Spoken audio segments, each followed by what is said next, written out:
This is Shopify Masters, the e-commerce marketing podcast for ambitious entrepreneurs. It's powered by Shopify, the easiest way to sell online, in person, and anywhere in between. To get an extended 30-day trial, visit shopify.com/masters.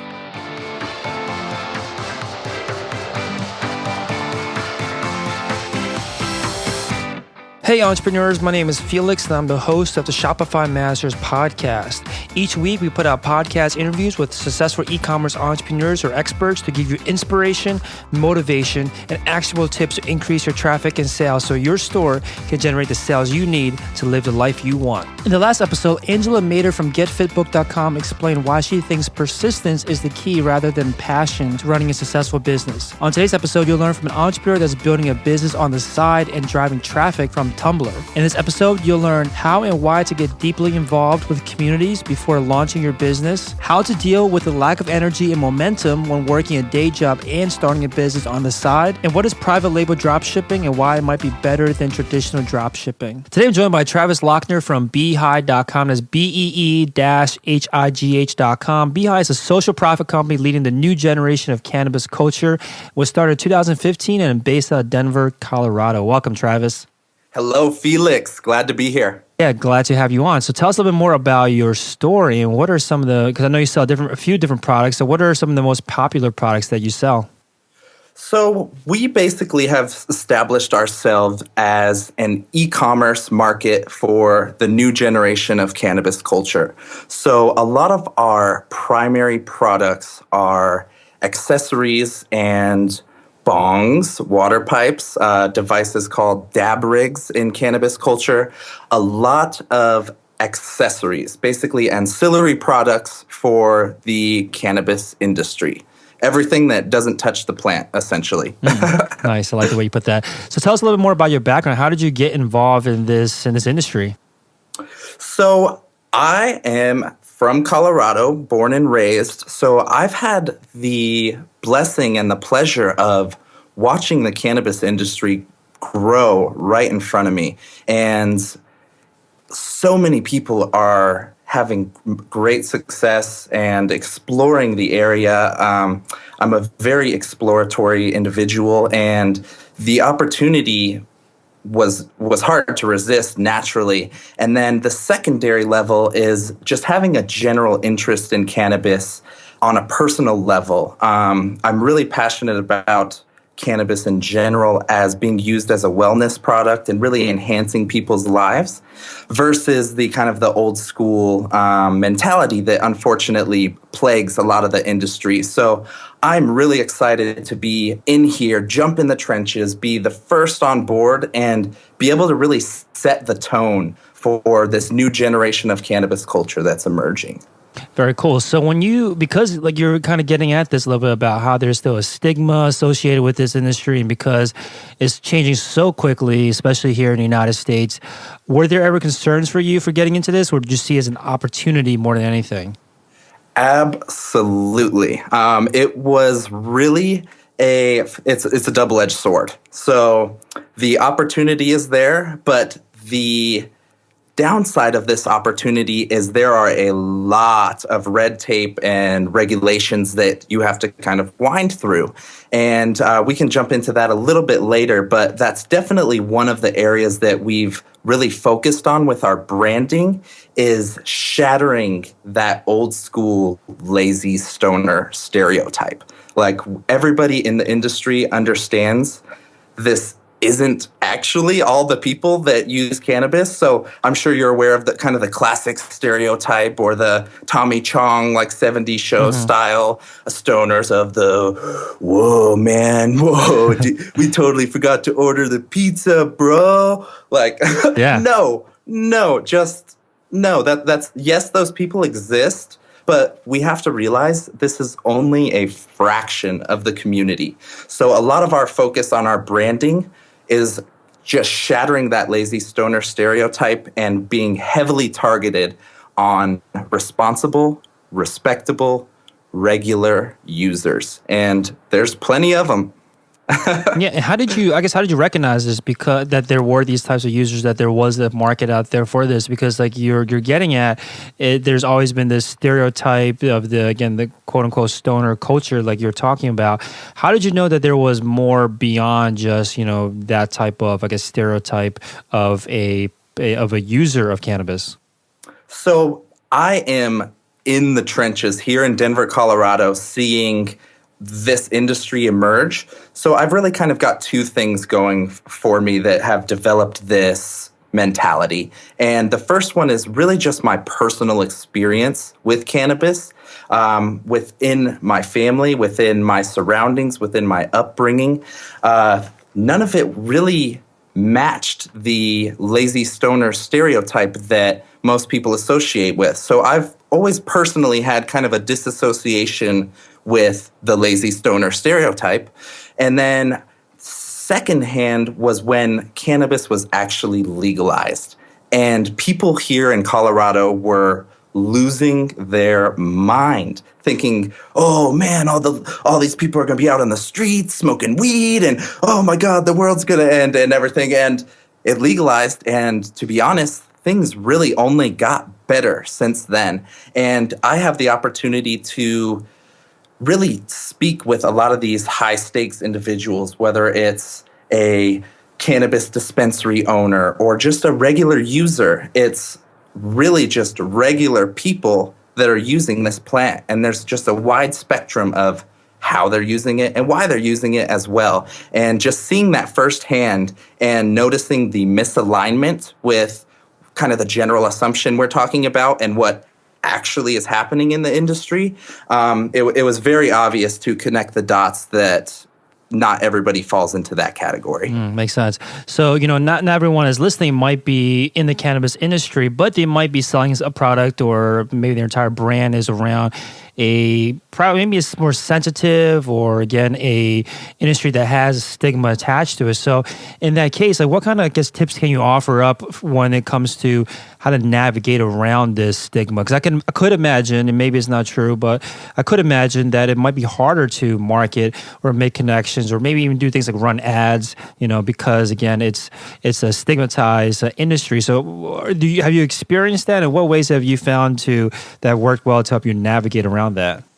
Yes. So I'll give you two areas to focus on. And the first one is the community. You need to understand the community that you're going to be a part of. And you need to consider yourself being a part of that community.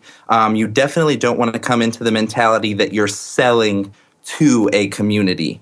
What you really want to do is get inside of this community, whether it's digital, real world, and speak with these people. Understand what they want, understand what they need, understand what they don't want, understand what they don't need.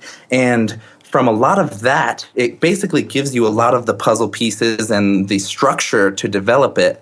And the second part to that question that I would add is your language and your branding is very critical. So one of the things you might have noticed is every time I bring up this wonderful plant, I call it cannabis because that's what it is, and that's how we're branding it.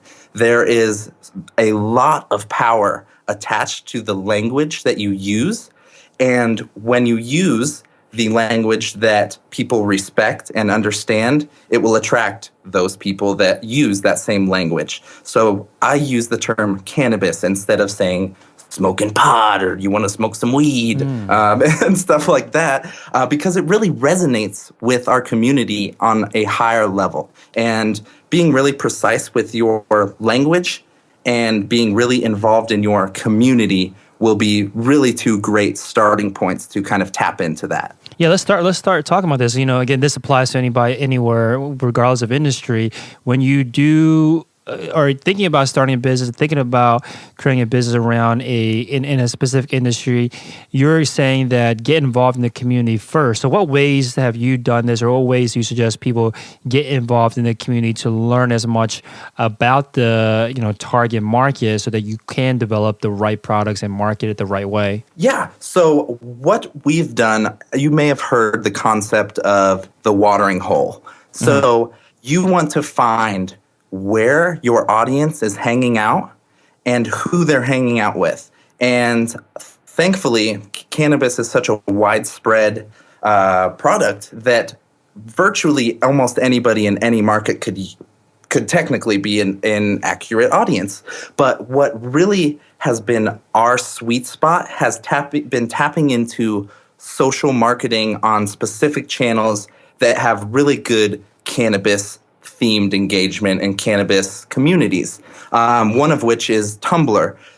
If you've ever been on Facebook, you would probably realize it's probably not the best place to be sharing pictures of you smoking a bong or sharing some weed or anything like that that you would post on your traditional Facebook status. But on Tumblr, it's so much more anonymized that people just go all out, and they feel a lot more safe within that community, and a lot more presence and activity and engagement is kind of going on in that department. And you'll notice we don't actively target anything or anyone on Facebook for that reason until this stigma is kind of de-escalated a little bit. And I really have to focus all of my energies as a solopreneur on the markets and channels that give us the highest return. And right now, our secret sauce is actually Tumblr. It's got a really great cannabis community, and they're really active and engaged and just passionate about this movement and getting things going.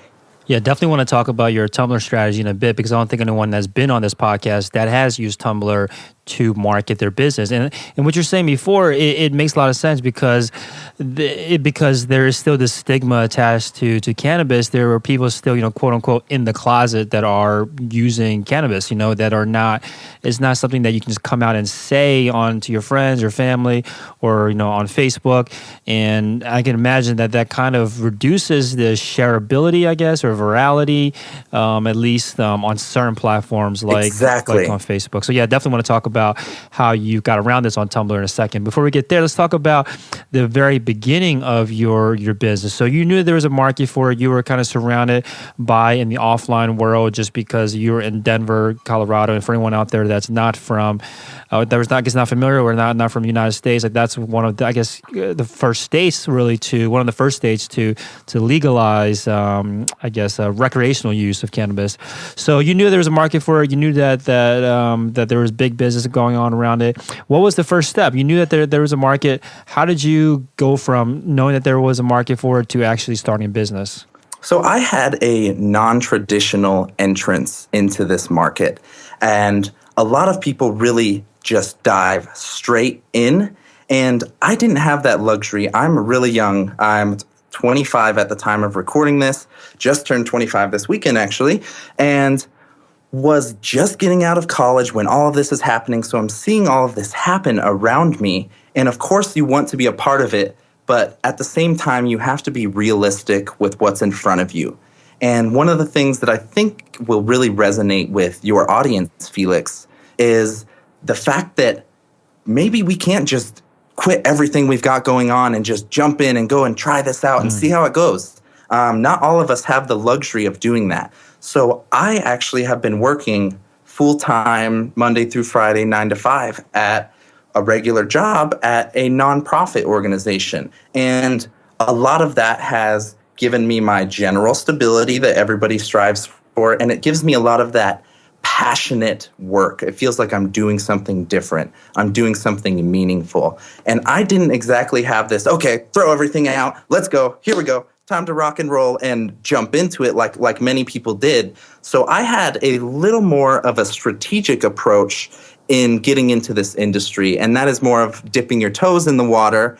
And I actually started this business, this website, this community 100% on the side while I'm working full-time. As we speak right now, I actually just clocked out a couple hours ago from my regular job and converted into this solopreneur mode. Mm-hmm. And what I think your audience can really grasp from that is that you don't need to be going all in on something. You can start anything at any time with very, very minimal resources. So my entrance into this market has been a very gradual, slow, but steady growth.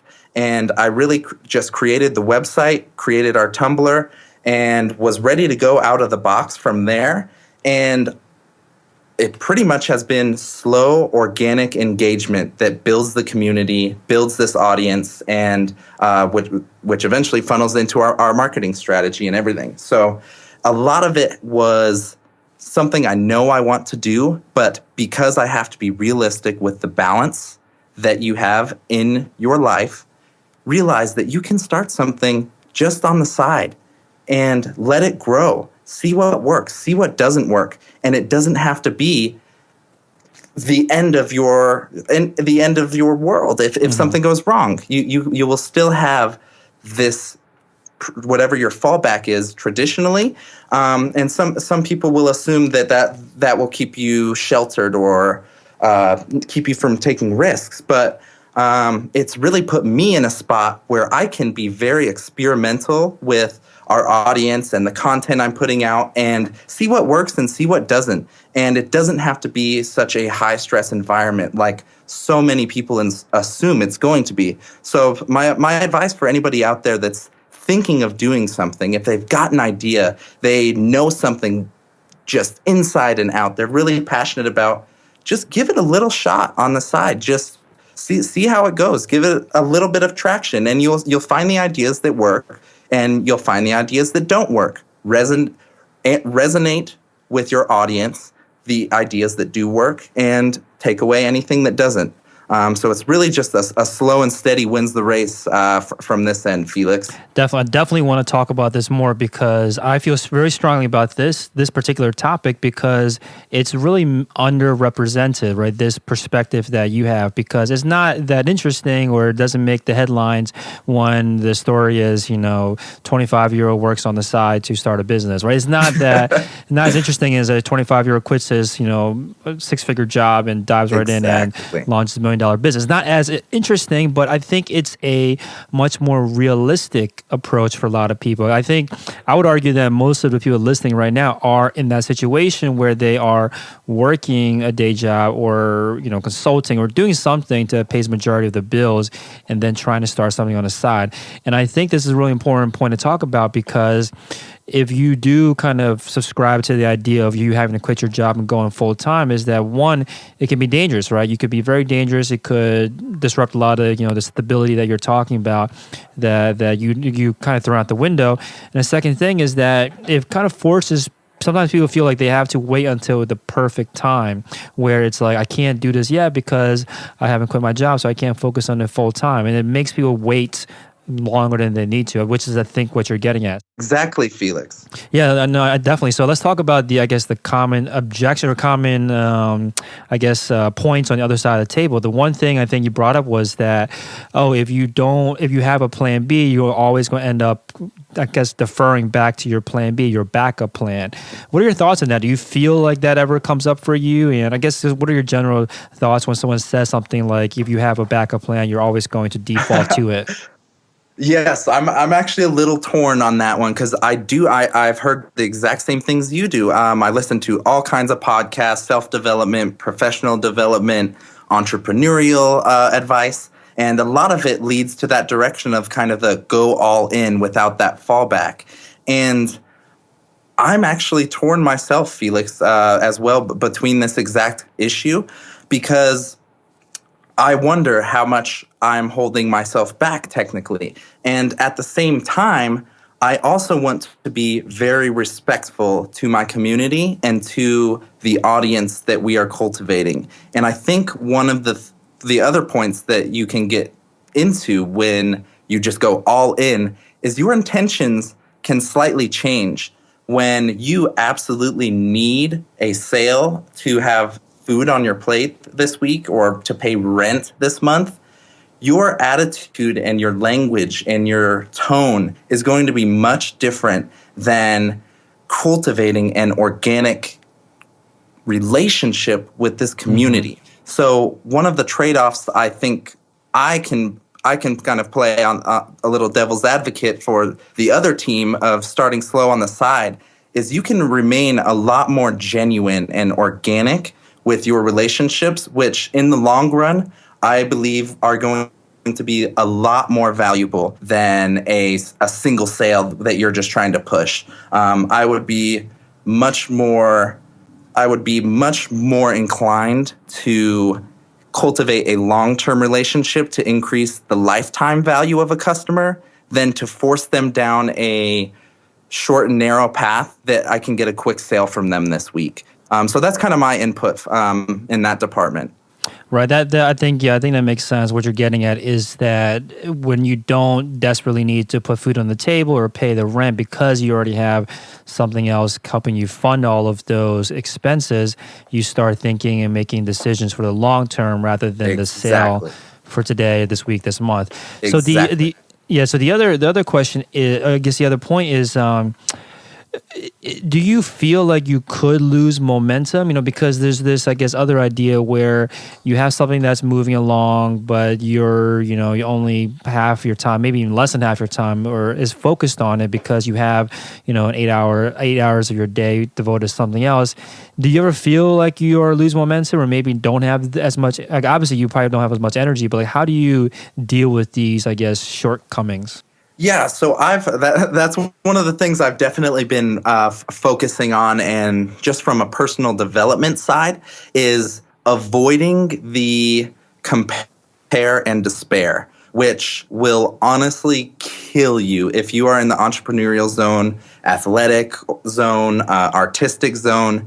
There is always, always, always going to be somebody doing it better, somebody doing it faster, somebody going all in. And that's one of the things I've really been kind of caught up in this whole year, is looking at our competitors and going, oh, crap, well, they're growing so much better. And theirs is looking so much better in this department and everything. And then I have to sit back and realize, okay, I'm one single person creating this community. And I'll research some of our competitors, and they have teams of 20, 30, 50 plus people. And I really have to ground myself and realize, okay, this is something you need to be doing for yourself. And I think when you shift those metrics to an external standard like that, it really isn't good for you in the long run.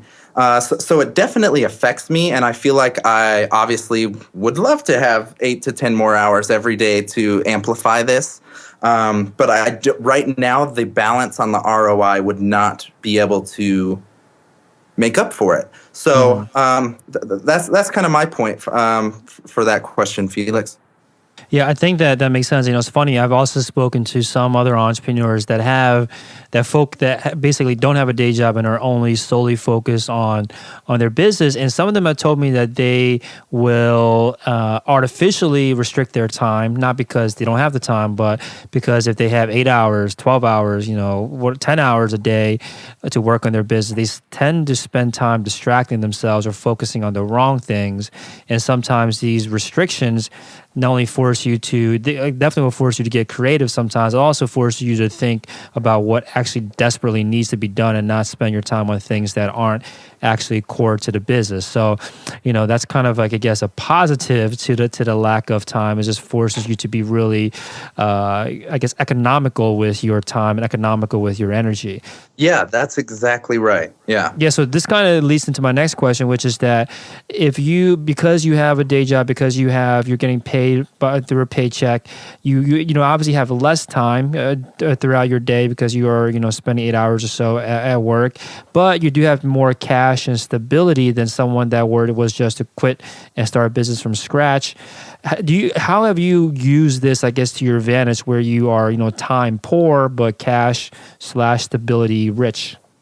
So I have actually, that comment that you were just making previously leads exactly into this. I really think that the entrepreneur that's doing something on the side for 2 hours a night can complete that same amount of work in 2 hours, whereas that same amount of work for somebody that has their whole day, it could take them 4 hours, 5 hours. With that point that you're making about distractions and filling up time, I really think that if you focus your time and your energy into specific areas, it will amplify your results. And what you need to be mindful of is looking for that 80-20 all of the time. So look for the 20% of your efforts that are bringing in the 80% of your results. And if you can find what works and what you need to be focusing on, I am fairly confident that a really intelligent and smart individual can accomplish the same amount of work in less time when it really comes down to it. And I noticed this firsthand when before I was living in Denver, I was actually commuting to Denver, and I had just a brutal commute, 2 hours in the morning, 2 hours back, and I was just the podcast master, like every single day, in and out. And what I realized is I would get home, and from about 8 o'clock to 10 o'clock was my be-high power hour zone. And I would know from the first minute to the last minute, from 8 to 10, I am in beast mode, getting that done. I know exactly what I'm going to be doing. I've been thinking about it on the drive home. I know what's going to be coming up. And I feel like if I were in the opposite scenario where I just woke up that morning and was like, I probably need to get this done, and maybe I could jump into that as well. I just notice it on the weekends because that's kind of the mode I start to get into when you have all this extra time and I want to commit it to the company and building the brand as well. So that's one of the things I've really noticed is the concept of Parkinson's law taking into place. And what that statement really is a task will fill the amount of time that you give it. So a lot of the times you'll notice journalists on a deadline, you can push the deadline up 3 days. The project will get done within that amount of time. You could give them an extra week. It's likely they'll get the exact same project done in about a week. So I'm really a confident believer in the concept of leveraging Parkinson's law to your advantage.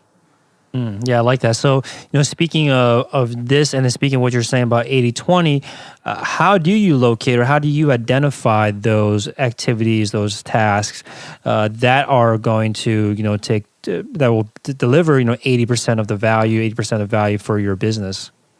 Always be listening. Always be listening to your customer.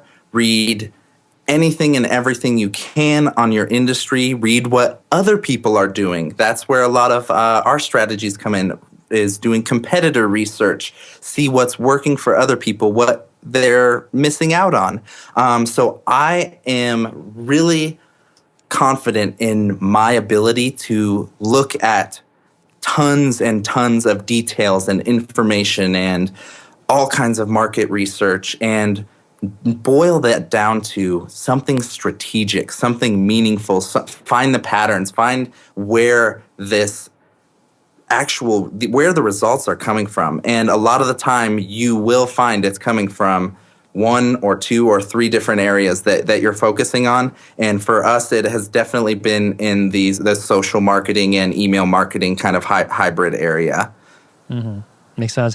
So I think the last question on this is, you're working on this on the side. You have a full-time job. I'm assuming at some point you are going to want to focus on Beehive full-time. So when will you know it's time to quit the day job and focus exclusively on your side business? I have a number, and that is basically a number referring to my salary.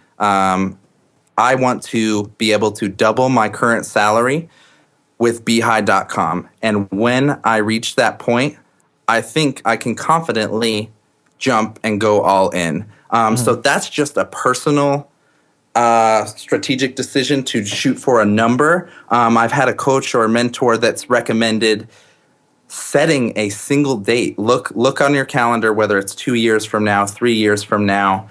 Find when you want to be out of this, or you want to be starting this, whichever angle you want to come from, and you could do the opposite and start a countdown timer. So there's that would be an alternative way. But for me, I have a revenue number for me to take home. And once I hit that number is where I would be safe jumping in and going all in. That's what works for me.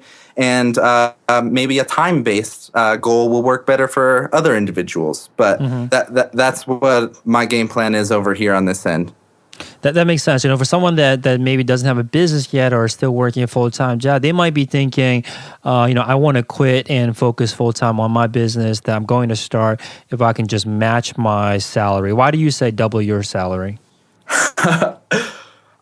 Because I am well aware of my lifestyle design that I'm creating, and I'm really just kind of reverse engineering it. So instead of just living the exact life I'm doing now, I'm essentially working backwards from the lifestyle I want to be living. Yeah, and then I guess the other thing too that to think about is that when you do work, I can only speak for people that I guess are in the United States, is that just because you're matching your salary doesn't mean that all the benefits, health insurance, taxes, all of that other stuff that is typically sometimes covered by your employer is not going to be covered anymore. Yeah, and there's a lot of secondary value in real jobs, or what we consider real careers. And yeah, maybe like I have really great coworkers and a great boss, and we do great work at a nonprofit. It's not like many stories where a lot of these other people, you'll hear a lot of the classic stories of these people that are like, oh, I wanted to walk into my boss's office and just walk in there with a shotgun and and you're like, oh my gosh, like, geez. And like, I like the people I work with. I enjoy the work I'm doing. There's really not a need to kind of stir up the hornet's nest if it's not necessary. Right, makes sense. Cool. So let's now talk about the business that you've set up. So, we know the products that you're selling. How does it all work? How do you source them? Like, what's your, I guess, supply chain? What does it look like? Excellent. So yeah, this is actually something I'm really excited to talk about today, Felix. We operate entirely. And I've realized this might be confusing. I use the term we for pretty much everything I do in Beehive. I use the royal we as a collaborative we, just because it is such a community. There are so many passionate people that just help me all the time. It really feels like a we. So just for clarification, this is a solo project at the moment. I have no employees. But I use the term we very often just because it is such a strong community. We have so many people on board that are all in, whether they're employees or not. But one of the things I'm really excited to share is our entire model is based off of a private partner drop shipping setup. And what that basically means is I don't have to touch any inventory ever. And that makes me very happy. I don't have to deal with warehousing, packing, shipping, all of the administrative stuff that you would traditionally envision in an e-commerce store. I actually don't have to do any of that. And that gives me maximum energy and effort to focus on the front end and cultivating the brand, building the audience, and growing these relationships with our consumers. So a private partner drop shipping model is a really awesome concept that I kind of stumbled into this last year, and it has been really helpful for me to discover. And it's pretty much the exact model of our entire company. So drop shipping, I'm sure most people are aware anyways, but it's when another individual or company sends a product to a customer on your behalf. And what I've done, drop shipping already exists. Like, that's already been a thing, and there's sourcers for it online. You can sign up for it. And the problem I've noticed with a lot of existing just sign up and go drop shipping is the competitive nature of those type of industries and those products are very, very difficult to compete with. When there's 10, 15, 20, 30 other people that can go to that website and click sign up, I want to drop ship, they can have their website up and running in a day, 2 days, 3 days. And it's really inefficient, and it brings the competition to a ridiculous level. So I've actually taken the drop shipping model and reached out to private product partners. So instead of going to a single warehouser or drop shipper that has all these different types of products, I actually cultivate personal relationships with the actual products that are going to be sent out. So just for an example that we can kind of follow along with here is, say I wanted to start selling grinders, a very common cannabis accessory, and I want the best grinder that's out there. I go and start researching different companies, which ones are the best, which ones have good reviews, which ones have bad reviews, and I pick a single brand, a single product. In this case, I selected Phoenician Engineering from Arizona. They're a really phenomenal company. They focus on luxury, high-end, premium medical grade grinders. So they are what I call a product partner. I reach out to them and create a positive relationship, and I eventually sell their products on Beehive.com. And each time that we collect an order from our audience, at retail price, I go ahead and purchase that product for wholesale price, and it ships directly to the consumer. So I'm collecting the margin from the wholesale to resale, and they are fulfilling orders like it's business as usual. And it's really an excellent concept. It obviously has its trade-offs, but the primary fact that I don't host any inventory, any warehousing, any shipping or fulfillment gives me the ability to cultivate on our content marketing, our social marketing, our email marketing, and focus on everything on the front end. And what I've really noticed is, in this green rush of the industry finally emerging, is people with great products, awesome stuff coming out, have nothing to do with it, no audience to sell it to, they don't have the traction for it. And I come in and fill that void. I basically do the exact opposite. I'm cultivating this community of very like-minded individuals and collecting our audience. And I'll reach out, and that's my value offer is, I have 100,000 people that I can get your product in front of. And that value that I can bring to the table is something that's necessary to a lot of people. So if you know a specific product or a specific brand or company that's just killing it, and you're aware of that, but they have trouble tapping into the audience or tapping into the market, you can be the segue. You can fill that void. And that's really where a lot of our business model has thrived, is on this private partner drop shipping model, which is a one-on-one basis with each and every product partner, but it's actually a phenomenal setup once you get it running, and you don't have to focus on inventory and all of the shenanigans that comes along with all of that. Mm-hmm. Awesome. So let me kind of break this down a little bit. So obviously want to go into drop shipping model because it gives you frees up a lot of your time. Because you don't have that much time to begin with, but then so now you can also focus more on essentially the marketing and the community building aspect of it. But you didn't want to just go and find any other kind of public drop shipper because there's going to be so much competition. They're going to be selling to so many different retailers that it just doesn't make sense for you to get into, because again, there's so much competition and it becomes a commodity at that point. So you find these manufacturers, these companies that are already creating great products, and then you're building a relationship with them, and then with the goal eventually of working out a deal with them so that you could buy from them wholesale, or at least not buy from wholesale, but buy from them at wholesale price whenever somebody buys from your site, and then they fulfill the order and ship it directly to your customer. Is that right? Spot on. That is exactly it, Felix. Awesome. So let's talk about this a little more. So this is definitely a model that I personally have never heard of before, but it makes a lot of sense when you talk about it. So for anyone out there that wants to do something like this, let's say they find a product, find a company, and they feel like they can fill that void that you're talking about and be the marketing, the sales, the community building arm of that company. How do you even begin this conversation with those partners? Like, what are you saying to them to even get them interested in you in the first place?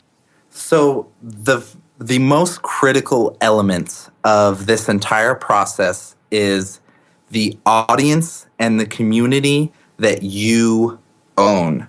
So you need to have something of value to offer to these product partners. That's what I call them kind of in the model is a product partner, because that's exactly what they are. So what you really want to be doing is offering as much value as you can to them to even have them be interested. All of your leverage comes on that front end of the market. So you need to be able to show or tell them how much you would be able to affect this community, your audience, your anything that you own and you have an influence over, that has value to other individuals. So I would really focus on cultivating a highly targeted community, and that's going to be where a lot of your leverage comes in. So I'll jump on a call or go through the old school emailing back and forth, but really come to them with an offer of, hey, I have 100,000 responsible, respectable, regular cannabis users in my community. Your product fits the exact type of products that we're trying to put in front of this audience, and really coming at it from this angle of giving them value and producing results. And because a lot of the time you're going to be competing with massive, they might be fulfilling orders for 1,000 products at a time. So this might just get blown off. You have to be able to understand and demonstrate the value that you can bring to the table. Mm-hmm. So in your case, you built this audience of 100,000 people, and definitely want to talk in a second about how you did this, but you built this up first before you ever approached any of these partners that you found? Slowly. So I was able to have kind of our basic first partner right out the gates, just because it actually worked perfectly like that. They weren't too concerned, and they provided the products that we needed, and it gave me just a little bit of a structure to start with. But when you really start expanding and getting into a little bit of the higher end products, you definitely are going to need the actual audience, and a targeted audience is where the value comes in.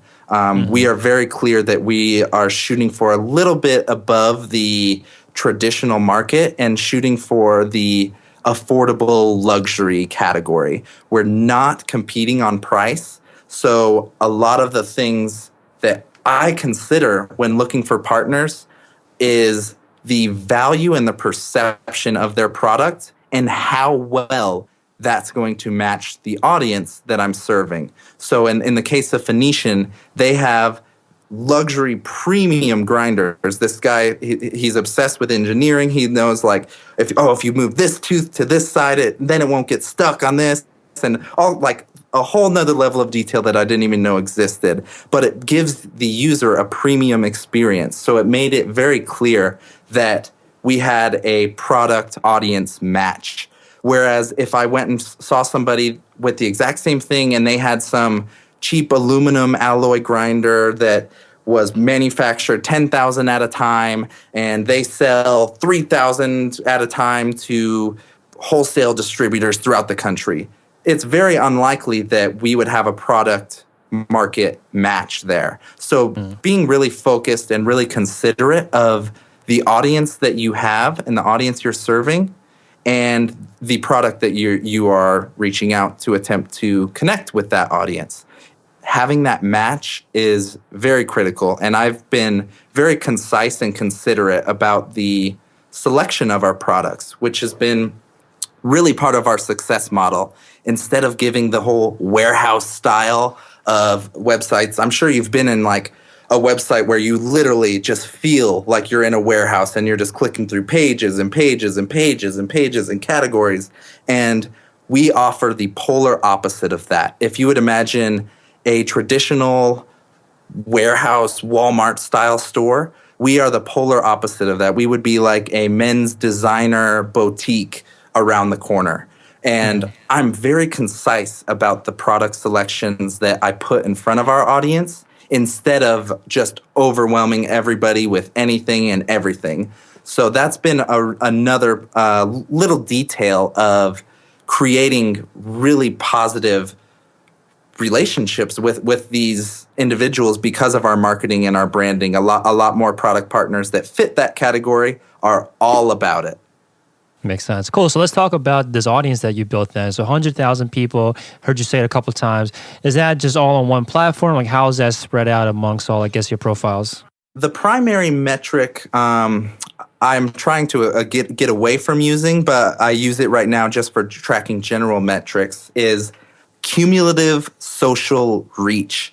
And that's pretty much our reach across all of our networks. And that actually has been trimmed down significantly after our most recent Instagram shutdown got chopped down at 55K, which was kind of heartbreaking. Wow. But still recovering from the sting on that one. But what that basically is across all of our networks, we have access to about 100,000 followers.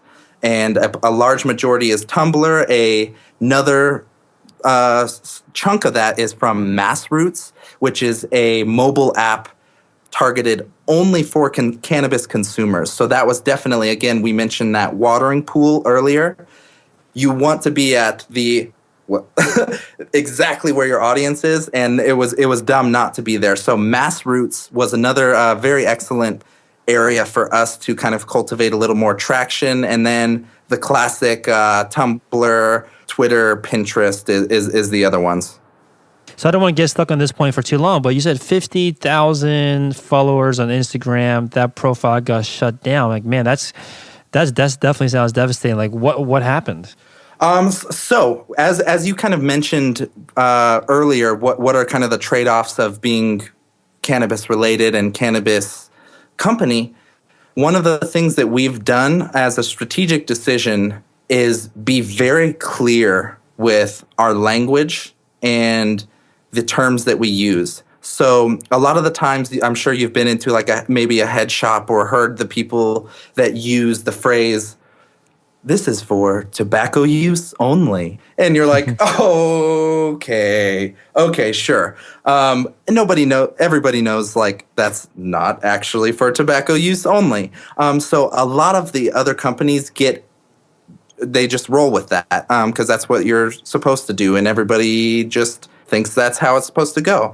And we've done the exact opposite. Again, mentioning being really precise with your language. We are very open and transparent about using cannabis terms, cannabis language, and saying, yes, this bong is for cannabis. This is not going to be for tobacco use only. And that was like against Instagram's like policies or something? So one of the things, yes, exactly. So we basically, if you are in the category of for tobacco use only, that means you are safe, technically. And we are actually very clear about this is for cannabis. This is a cannabis product. This is a cannabis accessory. And that violates a lot of terms for anything on a national level. So the Instagram was actually just a small dose of I call it cannabis bigotry in the industry. And it's really a professional industrial level of cannabis bigotry. And it's anything affecting a national retailer or a national company will almost 100% of the time cut out anything cannabis related. So our PayPal account has been shut down and our funds frozen multiple times. The Instagram shutdown, still recovering from that one. Just this morning, actually, recovering from our payment gateway just got shut down as well. That one wasn't even our fault. We had a previous high-risk retailer or a high-risk underwriter that was acquired by a different company.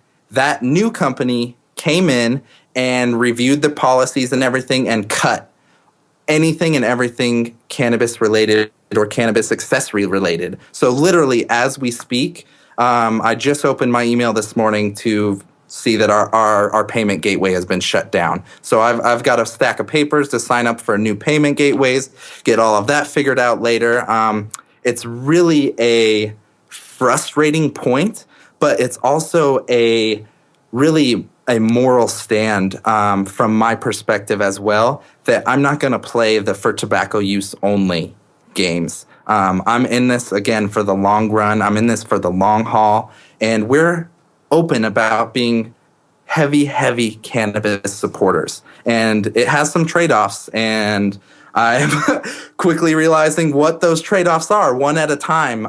But as you've probably noticed in every entrepreneurial story, every theme, it's about rerouting your navigation to get to where you need to. And I know where I need to get, and it's going to be a leading cannabis brand, and you're not going to get there plastering for tobacco use only on all your products. So it has its trade-offs, but I think we're going to stick with our moral stand of remaining very transparent that our products are for cannabis. Mm-hmm. Makes sense. Cool. So let's talk about Tumblr then. So you're mentioning that, Mass Roots is one platform, Instagram at a certain point, and I guess you guys are recovering from that. But Tumblr is also a big one for you guys. What is the strategy on there? How have you used Tumblr to I guess cultivate a following? So this was, again, another little sweet spot that I was able to find in the realm of social marketing and content marketing. As I mentioned earlier, I'm always looking for that 80-20. And Tumblr gives you an opportunity to create a platform. It's basically a micro blog. And unlike most other platforms, you have to post your own content, post your own image. Tumblr, you can create a completely curated blog of other people's existing content. And let me be clear for a second. This is an image that somebody else has posted or uploaded, and you reblog it on your page. And it basically creates a curated content blog. And that is not stealing images, downloading them, and uploading them as your own. That is a completely different category. Credit. That's a big no-no. Yeah. So this is where it's originally sourced, and you do what is called a reblog on Tumblr. It's basically the same concept of a share on every other network. So instead of creating original content when I was first starting, I was able to build a platform curating really great content of smoking pictures and great glass, kind of really that heavily visual communication with the audience. And with that, now that we do have an audience to leverage and cultivate, I've been sprinkling in a lot of micrographic content marketing. We can jump into content and email marketing a little bit after this. It's kind of a little trifecta that they all feed into one another. But really focusing on visual content and creating an environment and a community that people want to be a part of. And that's what I have found in Tumblr. Cool. So how do you find the content to reblog? Like, what are you, or to reblog? What are you searching for? Or like, what's the best ways if someone wants to start a new Tumblr profile to build a community? What are the first steps they should take to find the best content to curate? Well, yeah. I'll give the forewarning. It is definitely a slow and steady growth. So if this is something you're going to want to jump into, be weary that this isn't like a pay-per-click campaign that you're just going to amplify. It's really a long game strategy, and it feels really empty and slow at the beginning, but once it picks up, it starts taking off. So one of the areas that I really started off with was just general hashtags. As with every other social channel, you can go and kind of scour and explore all the existing hashtags. So anything cannabis related, I was going ahead and jumping in there as my starting point. And then once you get into this community, you start kind of seeing who the regular influencers are, whose stuff gets reblogged the most, what type of content gets shared all the time, what type of stuff just completely flops. And from there, you can start targeting specific influencers to connect with. So once you kind of break out of the surface level hashtag environment, you can start jumping into seeing, okay, well, who are the people that are kind of dominating these hashtags? Who are the people that are really resonating? And these people have their own little mini audiences. So really tapping into an influencer marketing model with tons of smaller individuals. So if you would imagine traditional influencer marketing with authors and really big shots in like traditional marketing, this is really the same concept, but boiled down to more of a micro level. So connecting with these micro influencers, reblogging a lot of their content, and in turn, it kind of starts creating this self-sustaining cycle of value once you start creating these audiences. And so once you've built this community, once you build a bunch of followers on Tumblr, how do you drive them to your store? Actually, I have a couple different things that we do. One of my areas of focus is actually not driving social traffic directly to our store. I actually attempt to drive a lot of our traffic to our email list, which is another, we can jump into content marketing, social marketing, and email marketing. To me are a holy little trifecta, and they're all interconnected. So what I basically do is create really engaging visual content to share on the platform. A quick example, I'll kind of give you an example of how it would work out. And I'll create a micrographic that compares the death statistics of alcohol versus the death statistics of cannabis. And I'll have an entire article ready, sitting on the site, nothing salesy, just educational, informative, community content. And that's where I'll drive a lot of our traffic from social areas. And all the time, I'm always trying to feed people into your mailing list. That's what you need to be doing. If you want to own an audience, it needs to be on your email list or regularly coming back to your site. But most of the time, you want to be driving your traffic to an email list of some sort. And that's really a lot of the focus that we do is I'm all about the soft sale. I'm sure I would probably make some like marketing funnel experts cringe. But I'm all about cultivating a long-term relationship over a short-term sale. So we actually drive a lot of our traffic to the website for sharing content and sharing articles and educational pieces instead of jumping directly to the sale. But we definitely do have I sprinkle in probably maybe about 5 or 10% of our posts that just link directly to products. And those do tend to do pretty well as well. Okay, so you're creating some original content that is, I guess, related to your brand or related to your industry, and then are the people like clicking on a link to go to some landing page somewhere for them to sign for your email list? Like, how do they actually get from Tumblr to your email list? So one of the things that we really focus on funneling traffic to our mailing list is through our content sign up. We have a bunch of it's basically a legalization campaign called #Mission420. And a lot of that content is very viral focused on stirring up opinions, getting people really passionate, getting them involved with cannabis legalization and kind of exposing the details of cannabis versus other things and getting people as passionate as possible before they get to kind of the end of that article, or the technical details would be email subscriber pop-ups. So you have some content that you've created on your site, and then you're sharing that on Tumblr, and then they click over to it, then there's a pop-up basically from the sign up for your newsletter. It's so yeah, every article is going to be slightly different. I'm trying to really custom tailor every offer. But you need to either there's two keys that you need somebody to sign up for your email list. They need to either be passionately in love with what you're doing or sharing or writing, or you need to have something really cool or really awesome on the other end of that subscriber list. So I've taken two different strategies for that.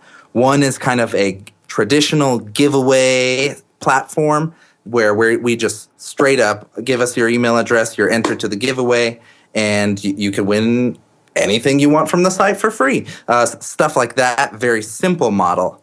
And the other model is a little more complex, a little deeper, and that's where it taps into kind of the heartstrings and the emotions of our audience. And that's where more of our campaign comes in, like the Mission 420 campaign, our cannabis education articles revealing all of the different benefits of CBD oils and cancer treatments, and just really a wide spectrum of passionate content that gets people going. And a lot of it is either, a email subscriber pop-up box or even just a simple link at the bottom of every article. It's keeping it simple and making sure that when somebody jumps on your page, there's really only one thing to do. And you want to be funneling everybody towards a single call to action. A lot of times you'll see so much content that just sends people, follow us on this and share it over there. And, oh, don't forget to sign up on our thing at the bottom of the footer. You can sign up for email newsletter too. And don't forget to check this on your way out. And then people just leave and close the page. So any content that you're producing and you're driving social traffic to, I would recommend having one single call to action for that page. And just make it very clear from top to bottom what that call to action is, and eventually it pays off. Yeah, no, totally agree that you want to keep it simple and then also give them a good reason to sign up and not just, hey, sign up for our newsletter. So I don't want to be like too, I guess, dense about this myself, but because I don't have much experience with Tumblr. So what are you posting the link to the content on Tumblr? Like what exactly are you posting to get them to your site? So thankfully, one of the cool things about Tumblr is there's a wide variety of content posting types, whereas Twitter, you just kind of have your 140 characters, you're good, you go upload something if you want, and then it's done. Tumblr has a really wide variety of post types. They have photo sets, they have single photos, audio, all kinds of different strategies. But in general, the most successful strategy is a single micrographic image. And it's basically a mini infographic that can be absorbed in 5, 10, 15 seconds. Don't overdo it.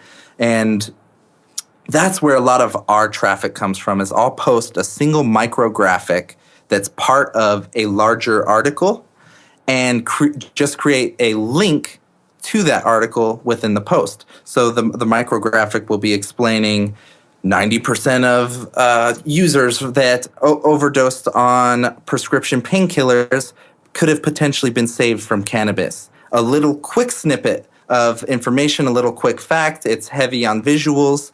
And then in the text under that image, it's just a quick link to the actual article or anything that you want to create. If you could want to actually create a call to action directly from within Tumblr, you can link up to it as well. It gives you a lot of flexibility in controlling hyperlinks, bolding this, and whatnot, whereas a lot of other platforms, you're really just restricted to what they give you.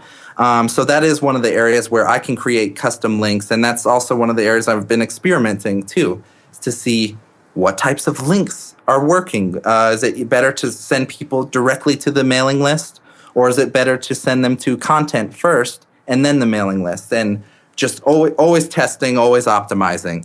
But thankfully, the flexibility of Tumblr allows for a very wide spectrum. But the sweet spot that I would emphasize is a single image that tells a small story in 5 to 10, 15 seconds. And I think you'll see a lot of success with that. Makes sense. So you create some kind of custom graphic, custom infographic that then links to your content page, or I guess you're also saying that you might link to your email sign up directly. That makes sense. So now let's kind of, I guess, close this out by talking about email marketing. So what are you doing once you actually get their email address? Like, what are you sending them? So I have basically kind of two different routes that are set up here. There's the traditional automation and autoresponders that are set up. So right now, if you were to sign up and subscribe to our list on beehive.com, you would get emails for the next, I believe, 16 weeks is how long I've got it set up now. Nice.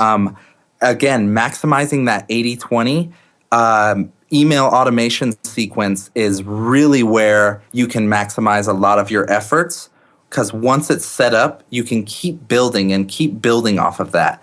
So right now we have a 16-week automated email sequence that goes out when you sign up, and it's about once per week, not overdoing it. And then I do traditional broadcast style, where it's what most people would just call a blast in email marketing. And that's when anything that comes up that is super topical, we'll kind of jump in the news. If there's anything really big happening in the world of cannabis, we'll jump in there. And then anytime we upload new products is also when I'll utilize the more of a blast style of email automation, or I guess that wouldn't be automation, of email marketing instead of the automation. So we've kind of got a little bit of a hybrid model of automation that kicks in as soon as you sign up, and then over time, depending on topical events, new products, etc., then that's when we leverage more of the traditional blast style of email marketing that everybody's more used to. Mm-hmm. Yeah, I like that you have basically 16 weeks of communicating with the customers that are actually having to type up these emails yourself. So it kind of ties all together. Email marketing, Tumblr, or the social marketing, the content marketing you're doing, all of this on the side. How successful has the business been since you've started it? It has been excellent. Of course, everybody has a different definition of success, but I am in a great spot. We're in a steady growth of about 20% per month. And that's all I could ask for. I'm really satisfied with that. Jumping into more of a revenue side of things, the first year I ever started jumping into this, we hit 25K revenue. And now this year we're projected to double that and possibly more. So we're going to be hitting around 50 to 55K this year. Awesome. Yeah, this is all done part-time. How many hours a day are you spending on this, let's say in the week? It varies on a spectrum, but I pretty much have this 8 to 10 p.m. blocked out every single day. And that's pretty much my Beehive focus zone, that I get almost everything done in that 8 to 10 p.m. Monday through Friday.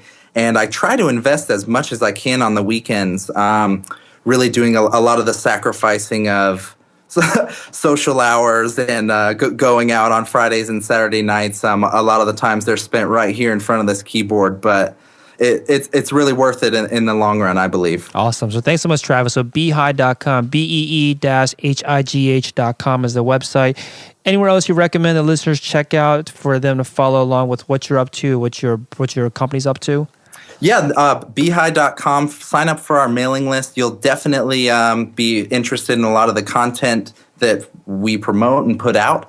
But on more of a personal level, for anybody that's just wanting to connect for a business relationship, feel free to reach out to me on LinkedIn. That's actually been one of my kind of sweet spots for connecting with business-to-business partners and all kinds of individuals. So feel free to find me on LinkedIn at Travis Lochner, and that's LACHNER.